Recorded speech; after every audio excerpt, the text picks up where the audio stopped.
امریکی دھمکی آمیز مراسلے کے نتیجے میں پاکستانی وزیر اعظم عمران خان کی حکومت کا تختہ الٹ دیا گیا۔ عمران خان کو کہا گیا کہ مستقبل بہتر چاہتے ہو تو خاموش رہو، مگر عمران خان کہہ چکا کہ آخری دم تک لڑوں گا۔ پھر کیا تھا؟ طے کیا گیا کہ عمران خان اور پوری پی ٹی آئی کو فارن فنڈنگ کیس میں نااہل قرار دے کر پارٹی ہی ختم کر دی جائے۔ ناظرین، 14 اپریل 2022 کو اسلام آباد ہائی کورٹ نے حکم دیا کہ election commission foreign funding case کا فیصلہ 30 روز کے اندر اندر کرے۔ کیا حیرت کی بات نہیں کہ پی ٹی آئی حکومت کے خاتمے کے بعد ایک ایک کیس تلاش کر کے فوری فیصلے ہونا شروع ہو چکے جو کئی برسوں سے التوا کا شکار تھے۔ حالانکہ آپ کو یاد ہوگا کہ الیکشن کمیشن میں تحریک انصاف کے خلاف فارن فنڈنگ کیس کی درخواست تحریک انصاف کے بانی رکن اکبر ایس بابر نے 2014 میں دائر کی تھی، جو 2011 تک پارٹی میں مختلف عہدوں پر فائز رہ چکے۔ کیس میں دعویٰ کیا گیا تھا کہ تحریک انصاف نے سیاسی جماعتوں کے لیے موجود قانون پولیٹیکل پارٹیز آرڈر 2002 کی خلاف ورزی کی اور اس کے لیے پارٹی چیئرمین عمران خان اور خلاف ورزیوں کے مرتکب دیگر قائدین کے خلاف کارروائی کی جائے۔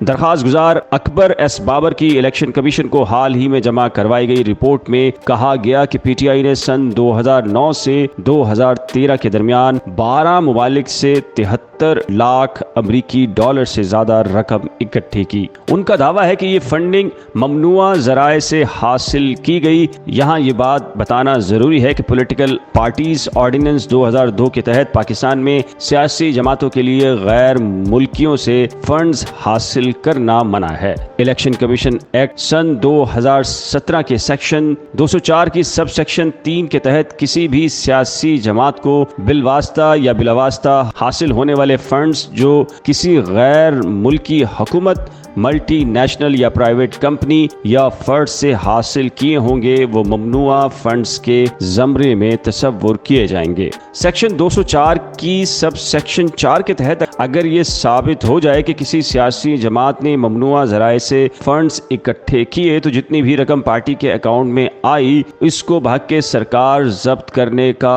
اختیار بھی الیکشن کمیشن آف پاکستان کے پاس موجود ہے۔ پاکستان تحریک انصاف کا دعویٰ ہے کہ یہ تمام عطیات اوورسیز پاکستانیوں نے باضابطہ طور پر پی ٹی آئی کو دیے اور ان میں کوئی بھی ممنوعہ ذریعہ شامل نہیں۔ یہاں یہ بتانا ضروری ہے کہ جنوری 2022 میں الیکشن کمیشن کی ایک اسکروٹنی رپورٹ میں بتایا گیا تھا کہ عمران خان کی جماعت نے الیکشن کمیشن سے 31 کروڑ روپے سے زائد کی رقم چھپائی اور درجنوں اکاؤنٹس ظاہر نہیں کیے۔ پی ٹی آئی کو یورپ اور مشرقی وسطی سمیت امریکہ، کینیڈا، برطانیہ، Japan, Singapore, Hong Kong, Switzerland, Netherland اور فن لینڈ سمیت دیگر ممالک سے فنڈز موصول ہوئے اور اسکروٹنی کمیٹی کو نیوزی لینڈ سے موصول ہونے والے فنڈز تک رسائی نہیں دی گئی۔ اسکروٹنی کمیٹی کے مطابق جب تحریک انصاف سمیت دیگر فریقین کی طرف سے مکمل ڈیٹا تک رسائی سے متعلق تعاون نہیں کیا گیا تو پھر کمیٹی نے الیکشن کمیشن آف پاکستان کی اجازت سے اسٹیٹ بینک آف پاکستان اور پاکستان کے دیگر بینکوں سے